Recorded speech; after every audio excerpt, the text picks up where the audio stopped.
क्या श्री कृष्ण द्वारा अपनी छोटी अंगुली पर ही गोवर्धन पर्वत उठाने का कोई विशेष कारण था?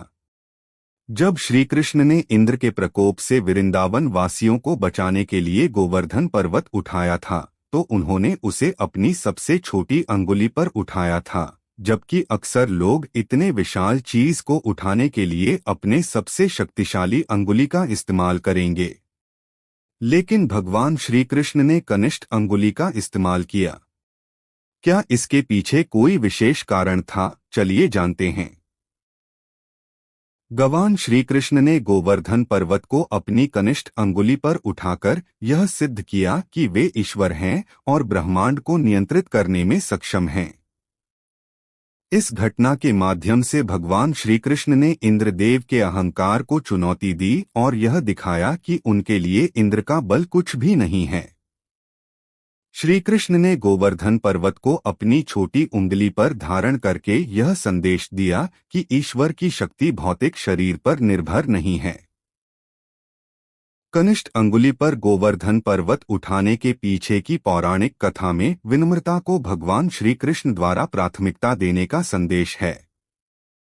श्री कृष्ण की लीलाओं में से एक गोवर्धन पर्वत उठाना था। गोवर्धन पर्वत एक विशाल चीज थी और श्री कृष्ण के लिए उसे उठाना कोई मुश्किल काम नहीं था, परंतु फिर भी उसे अपनी कनिष्ठ अंगुली पर पर्वत उठाना थोड़ा चौंकाने वाला जरूर था, क्योंकि श्री कृष्ण वहां किसी अन्य अंगुली का भी इस्तेमाल कर सकते थे। तो उन्होंने इसी अंगुली का इस्तेमाल किया। गोवर्धन को छोटी उंगली पर धारण करने का कारण। भगवान श्री कृष्ण ने अपनी छोटी उंगली पर गोवर्धन पर्वत को धारण किया। इस घटना का वर्णन भागवत पुराण में मिलता है, जिसके अनुसार श्री कृष्ण ने अपनी इस लीला से कई गूढ़ संदेश दिए। वो संदेश क्या था? चलिए जानते हैं। अपनी कनिष्ठ अंगुली पर गोवर्धन पर्वत उठाकर भगवान श्री कृष्ण ने यह दिखाया कि वे ईश्वर हैं और ब्रह्मांड को नियंत्रित करने में सक्षम हैं। जब इंद्रदेव का अहंकार अत्यधिक बढ़ गया था और उन्होंने गोकुलवासियों पर प्रलयकारी वर्षा करके उन्हें कष्ट देना चाहा, तो श्री कृष्ण ने छोटी उंगली पर पर्वत उठाकर यह सिद्ध किया कि उनके लिए अहंकार के प्रतीक इंद्र का बल कुछ भी नहीं है। छोटी उंगली पर गोवर्धन उठाकर श्री कृष्ण ने यह भी दिखाया कि ईश्वर का कार्य हमेशा सहज और सरल होता है।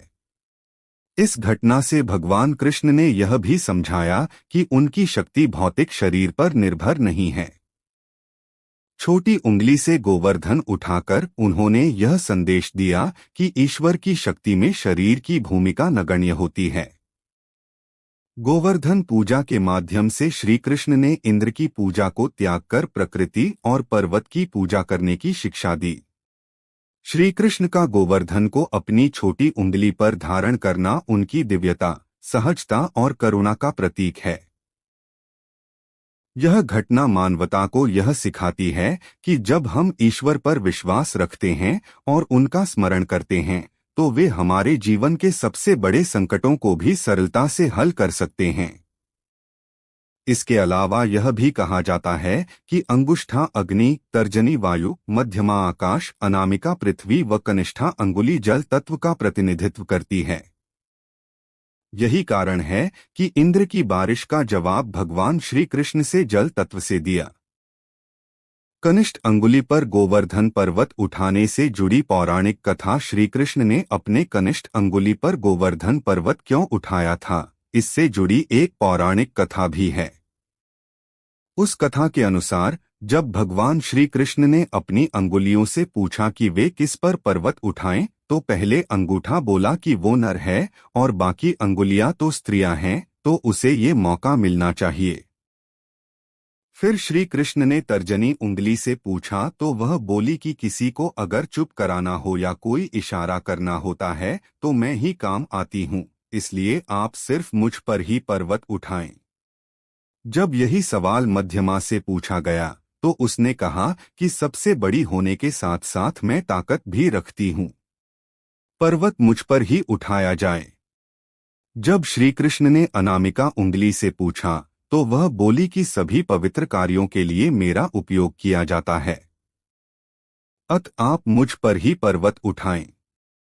अंत में कनिष्ठा की बारी आई तो उसने कहा कि मेरे पास कोई खासियत नहीं है, बस मैं सबसे छोटी हूँ।